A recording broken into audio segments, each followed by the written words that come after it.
Most people don't want to be rich. They just want enough money to not worry anymore. It's not that I disagree with this, but people vastly underestimate how much money it takes to get here and how this system has a way of making you feel like you're always in danger. For example, I bet you've seen those outrage headlines where it's like, here's a budget breakdown of a couple that makes $500,000 a year but still feels average. And people love to share these because it's like, well, if I made that much money, I would sleep like a baby.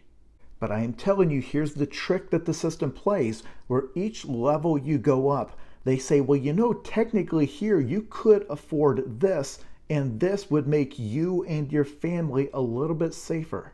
And therefore, it would be irresponsible not to do it. For example, let's say you live in a little apartment in the city with roommates, but one day you have a baby. And very soon you start hearing voices saying, well, have you thought about buying a house out in the quiet suburbs where it is safer, where you wouldn't have to worry about the safety of your child? And of course, you want that kid to go to a good school when they get old enough. You don't want to have to worry about their education. So you start looking for houses out by the nice schools in the suburbs and realize they cost $500,000 and require a $100,000 down payment.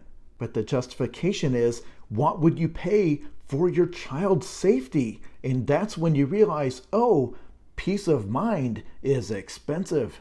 Soon that same hypothetical parent will be asked about saving for college because after all, you don't want to send your kid out into the world with a bunch of student loan debt. You don't want them to have to worry about that.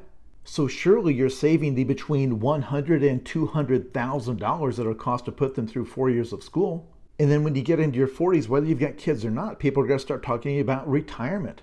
That's what happened to me. I didn't get my first really good paying job until I was in my mid to late 30s. But immediately I'm getting all of these messages saying, well, you know, to retire, you're going to need to save something like $2 or $3 million. Because after all, you don't want to have to worry about whether or not you're going to be financially secure in your old age when you may not be able to work anymore. And keep in mind, through all of this is the worry of you losing your job. If you've got a really good job as a doctor or a lawyer or an engineer, you can still find yourself out of work for months or years. So how much would you have to have saved so that you don't worry about that happening? I'm not saying there's not people out there spending money on silly things, on jet skis and sports cars. But I am saying that those people still worry because peace of mind is more expensive than all of those things. So yeah, if you get to this point where you don't worry anymore, guess what? You're rich.